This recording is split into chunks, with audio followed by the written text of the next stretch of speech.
Guys, what's up? Welcome to the channel. Thanks for joining me. I'm in my truck. This is my 2024 GMC Sierra 1500. It's the elevation trim. It has the 3-liter diesel engine in it with the 10-speed transmission. I think this engine is great in this truck. It's kind of an upgraded option when you're optioning these trucks. And someone who watches my channel left a comment the other day and asked, is this truck with this engine, is that a good daily driver? Or would it be better to do like the gas engine? And the reason he asked is because he's never had a diesel. He's heard about like the diesel exhaust fluid. Do you have to plug it in over the winter? The engine block heater. What do you have to do with the exhaust fluid, the fuel filter? There's some extra things with that. So in this video, I want to talk about, is this a good engine to be like a daily driver truck? Now, quick backstory. This is like my second vehicle with the 3-liter diesel engine. My first one was a GMC Yukon XL. It was a 2022. I just sold that recently.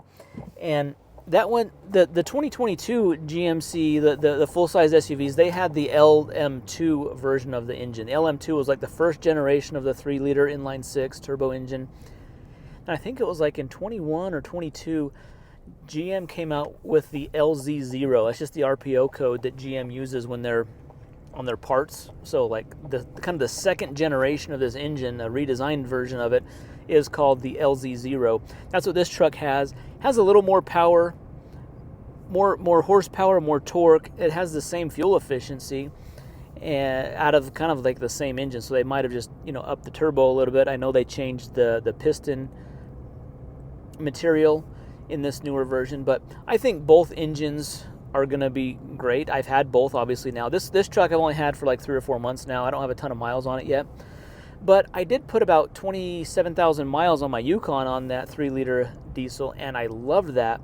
And my wife drove that Yukon for just less than a year as a daily driver, and we had no issues, no problems. You don't have to like treat the diesel, these newer diesel engines. You don't have to treat them differently than a gas engine. You don't have to like wait to start them. You don't have to like let them idle a bunch. After you're driving, you don't have to sit there and idle.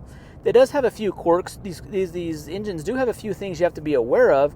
They do have a little more different maintenance schedules and things like that, and we'll go over on that. But as far as being a daily driver, I definitely think this engine in this truck and this configuration is a great daily driver. Okay, let's talk about diesel price versus gas price, because that's really a big factor in this. For like the last year, gas and diesel in my area has been very close in price. It's been like between $3.50 to $3.90. That's kind of where gas has been. Diesel's been right there with it. I have seen in the past, though, diesel has been almost 80 to 90 cents more expensive than gas. But even with diesel being like, let's say even as $1 more expensive, the MPG that this truck gets with this engine is phenomenal. Like I can get close to 28 to 30 miles to the gallon on the highway when I'm driving 70, 75 miles an hour on the freeway. It does fantastic. So if you're driving a lot of highway miles and you're putting a lot of miles where you're going, highway speeds a lot, this thing's going to get close to 30 miles to the gallon. So you're going to get great MPG, especially on the highway.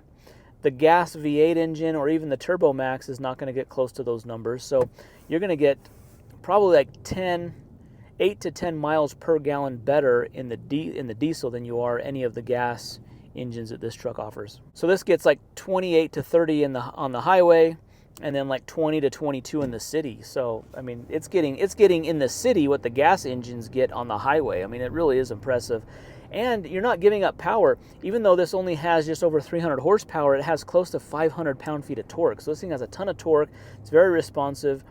And if you do end up having to do any towing, because it's a turbo, it has an inline-six, it's got a lot of torque, and it's turboed, and just the nature of the diesel engine, it gets really good mileage too when you're towing. This does come with an engine block heater already installed, which is great. You don't have to install that.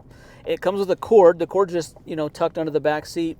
When it gets really cold, it's recommended you plug it in. If you're parking this outside and it gets down to like 5 degrees, like really cold, it's getting down below like around 0 Fahrenheit. It's getting super cold, and you're leaving this outside. It would be advisable that you start plugging it in at that temperature. You just run an extension cord to your house, plug it in, so that way it's a little easier for this to start up. I've left mine outside in cold temperatures. I haven't plugged it in, and it's always fired up just fine. So I would say if you're in really, really cold weather, then you might want to consider plugging it in. But they provide the cord, so it's not a big deal.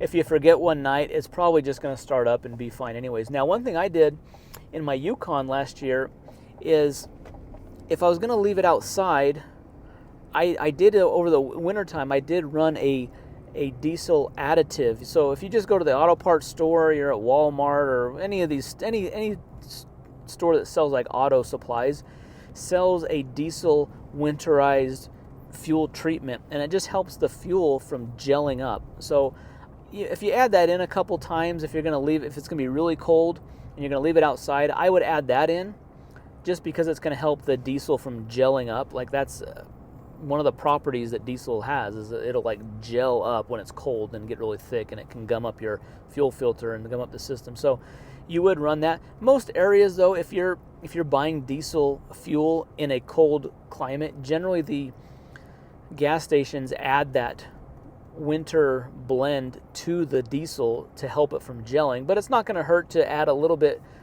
on your own just to help keep that from freezing up. Now, a couple things you have to pay attention to outside of just regular oil changes and maintenance is there's a fuel filter. Fuel filter, I change it on mine, maybe every 15 to 25,000 miles. That's kind of the interval. You could probably get 30,000 miles out of the fuel filter.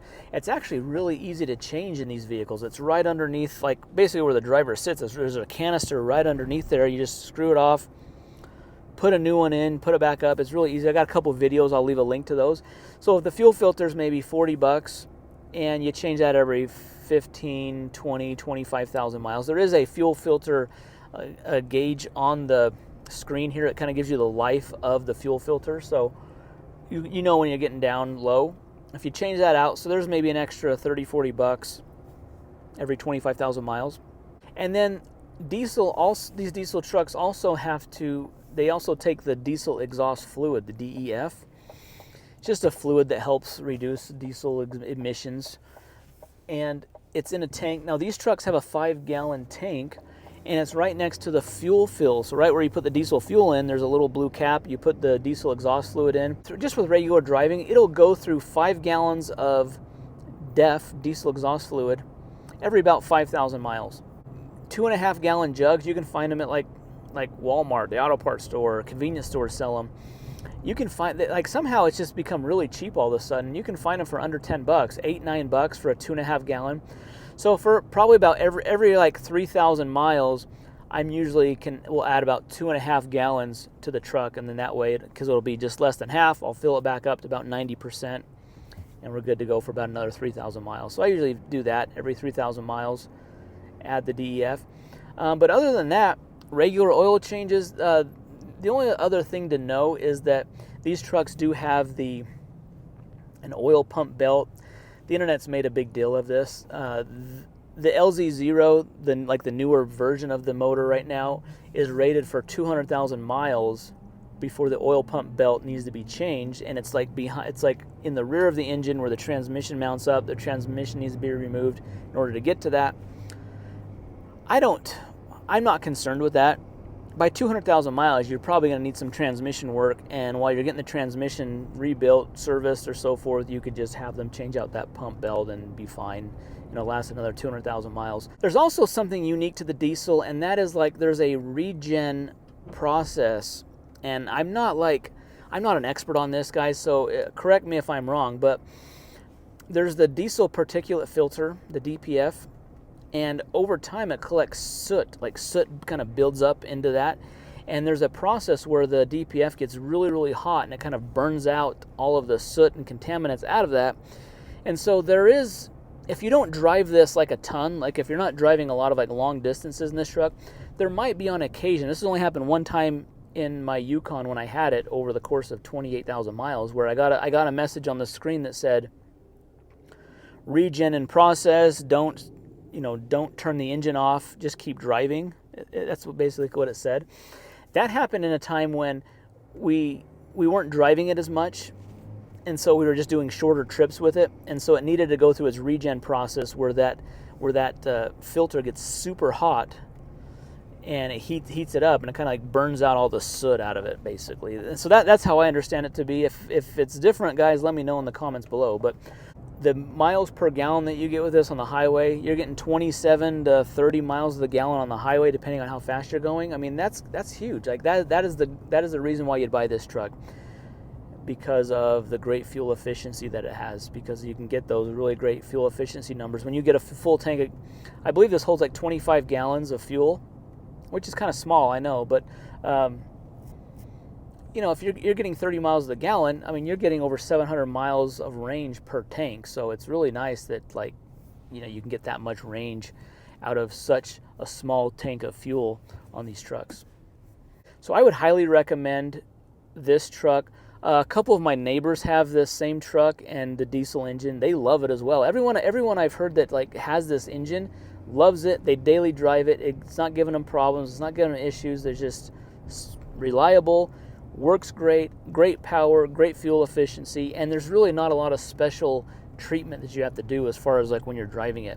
You don't have to let it warm up. You don't have to let it cool down. You just drive it like you would a gas truck. And then you have those couple extra things that you have to add, like the diesel exhaust fluid, the fuel filter. Maybe look for really cold weather, maybe plugging it in, adding a diesel fuel treatment in the wintertime to keep the fuel from gelling up would be the few things to consider. But that's really not a big deal when you're getting that good of gas mileage out of this truck. If you have this engine or have had experience with this engine, the 3-liter diesel, leave in the comments down below. How was it as a daily driver? Did it work out well? Did you like it? Dislikes? Just, you know, it helps if we can all share our thoughts and ideas about this.